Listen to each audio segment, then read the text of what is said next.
Bugungi videomizda Gentra avtomobiliga Amerikanka uстановка qilishdi. Sizlar bilan birgalikda ko'rib chiqamiz. Bu qanday uстановка qilinadi. Eskisi olib tashlangandan keyin bu tomonimiz xudo xolasa uстановка jarayoniga tayyor bo'ldi.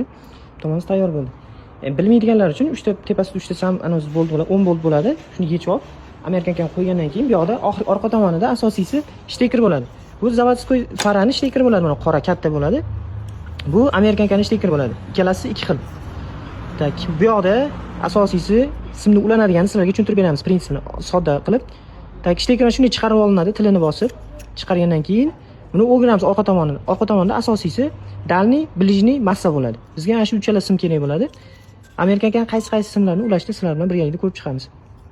Tak, shtekirda zavodskoy shtekirda bunday teskari qilamiz. Buni quloqchasi past tomonda turadi. Zavodskoy shtekir katta bo'ladi, shunaqa qora.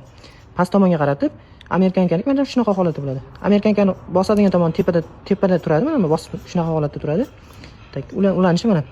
Birinchi oyoqchasi mana bu simga ulanadi, ближнийнiki bo'ladi.